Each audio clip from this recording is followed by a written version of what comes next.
Down in Victoria, the worst and also, sadly, the longest-serving Treasurer in Victorian history today announced he was going to hang up the chequebook and make way for the next generation of economically literate leadership. Well, he didn't quite use those words, but this is how he put it. I will be resigning, both as the Treasurer and a member of Cabinet, and also resigning as the member for Werribee. The intention has always been to make sure that we give more than we get in public life. I'll leave it to the prognosticators and the historians to decide whether or not I've achieved in that noble ambition. This is a proper Christmas gift for Victoria to see the back of him. I'm joined now by Victorian Liberal MP Bev McArthur. Now, he said there, Mr Palace, that in public life you should give more than you get. And I think he was certainly right on that count. He gave Victoria shed loads of debt.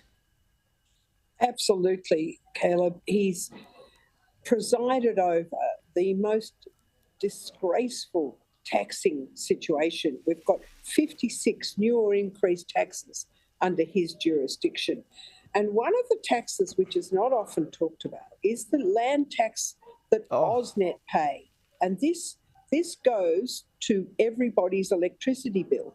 Now, AUSNet are paying 5% of the land tax bill of Victoria on the easements of transmission lines. Now, there's no wonder this government want to build new transmission lines on non-public land, because, of course, they don't get any tax off their own land, so they want it on private land where they can get an easement tax out of AUSNet.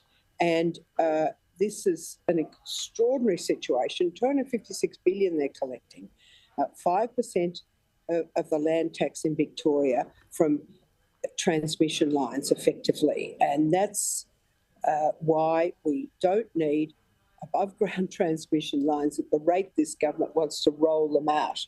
It's appalling. I even discovered in the local government inquiry that they slapped a jab tax on councils. Now, all the councils that roll out a vaccination program are going to have to pay $6,000 for an administration fee and $2 per jab.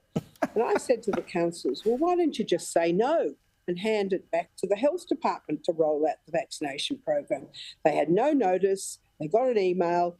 In 30 days, you'll be paying this tax. As one council told me, they've actually, must have been an ambit claim because they cut the administration fee by half. And now we're taxing you when you die, because the probate has gone up exponentially to cover probate fees. And we've got the fire insurance levy, which is levied on everybody who's got a household or a property, but the rate of the levy is much higher on farming land. And these are usually the people that go out and fight the fires. Exactly. So they're paying a higher fire insurance levy. They're operating in 30-year-old trucks, and they're expected to put out the fires.